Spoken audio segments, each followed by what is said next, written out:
What's up guys, Sean here, and we are about to do the REIHA Horizon D full review. But first, I want to show you guys what I am carrying today. So, I am carrying my Spyderco Spidey Chef. This is one that I've had for many years now, probably 3 or 4 years. And this is probably one of my most carried knives.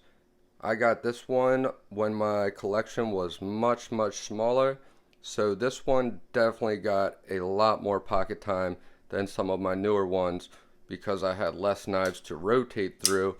And even now, with all the knives that I have, I still carry this thing a lot because it's an excellent knife. And with me having a young daughter, 2 years old, I'm always cutting up fresh food for her, and this thing is just a champion in the kitchen. The blade steel is very good. This LC200N, it keeps the edge for a long time. It sharpens up, takes a really nice edge. Super sticky, aggressive, like nasty sharp. This one has actually cut me a couple times. This is a scary sharp knife. This steel responds well to strops. Um, After so much use, you can have this thing to where, it's snagging on your hairs, barely shaven, and you can bring it right back to insanely sharp. Has good impact resistance. So if you were, say, cut in a box and you ran into a staple, chances are you're definitely not gonna chip this blade. You might get a small, tiny, microscopic roll in the edge, but this blade steel holds up extremely well, and that is one of the reasons why I felt comfortable with reprofiling it to 17 degrees per side, because this blade steel can handle it, and it increased the cutting performance on a knife that already was an amazing slicer and made it even more slicey. So there's just so many good things about this knife. It's a good size, it's a pretty thin profile, it carries very small in the pocket when it's closed up. You don't have any additional, you don't have that thumb ramp sticking out like you do on a paramilitary 2. See what I'm saying? And it kind of just tucks away into the inside corner of your pocket, especially if you're right-handed like me. So it leaves a lot of open space in your pocket. I have a Lynch Northwest titanium wire replacement clip on mine. This is the perfect clip for this knife in my opinion. Really, I mean, the wire clip is fine, but I really enjoy this a lot more with the Lynch clip on it. Lynch Northwest makes awesome clips. This knife feels good in your hand. It's just very useful. It's kind of a simple looking design, and it doesn't have all the extra fancy stuff.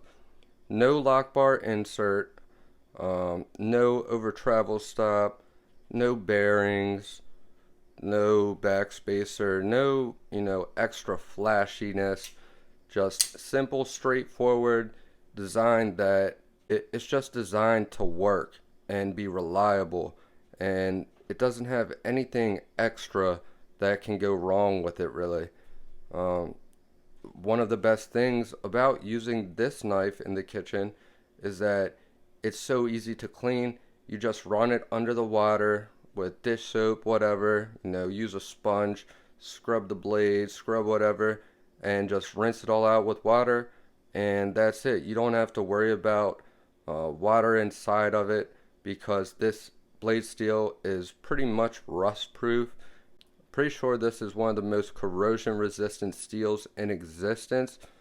It was developed by NASA for ball bearings for spaceships.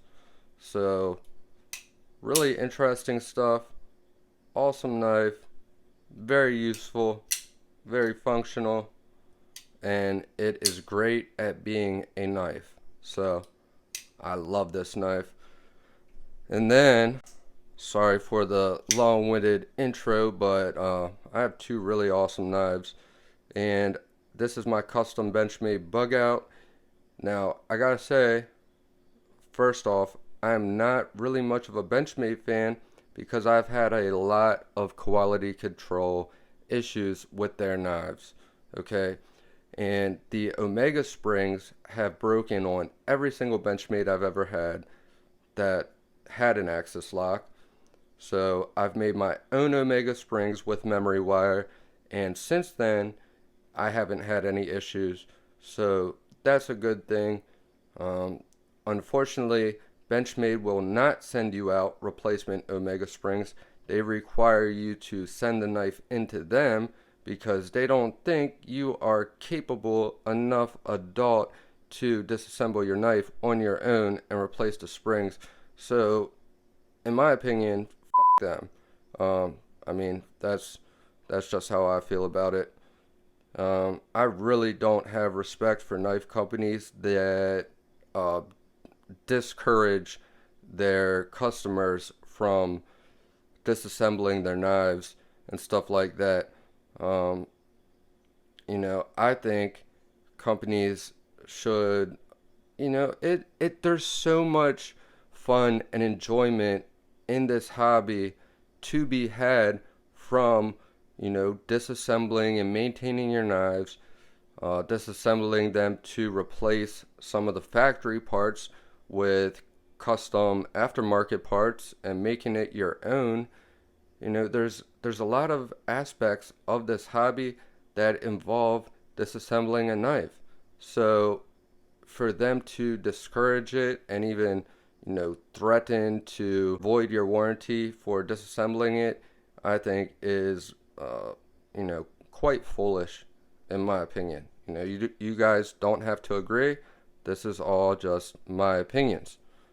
But for the positive, this blade is a amazing design, okay? Really, and the knife in general. Now, I was not a fan of the plastic handles, whatever, FRN or glass filled nylon, whatever the hell it is. Not a fan. They feel cheap. They have flex to it and all if you squeeze the knife tight, which I don't really care about that, but it just felt cheap. It didn't feel like I got my money's worth when I had it in hand. But when it comes to the blade grind and the blade shape, the design of the blade steel, and the heat treat, they knocked it out of the park. Okay. S30V has been around for a good while now. It was pretty much the first blade steel to be considered a super steel and was developed by Chris Reeve Knives. It's a blade steel that in today's age of knives and all the new super steels that we have available, I feel that it's a very underrated and very capable blade steel that a lot of people overlook just because it's not flashy and exciting. Now, when S30V is done properly and has a optimal heat treat, it works extremely well. And Benchmade did a very good job with theirs. I have noticed that Benchmade's S30V sharpens easier and takes a much sharper edge than Spyderco's does. And I'm a die-hard Spyderco fan, but Spyderco S30V is great. Don't get me wrong, but it's honestly seems like Benchmade's S30V has a advantage over Spyderco's, and the only thing that would make sense to me is that it would be due to the heat treat, which Spyderco is known for doing good heat treats. So, it's a little bit odd, and I don't want to be talking up Benchmade because you know how I feel about them, but this S30V right here is some impressive stuff, and it keeps an edge for a while. It keeps that super keen, fine, sticky, aggressive edge, and it's a joy to sharpen. So that sums up my carry for today. Thank you all for watching, and make sure you are staying tuned because this REIT Horizon D review will be up today. So love you guys, stay tuned, see you guys in the next one. Peace.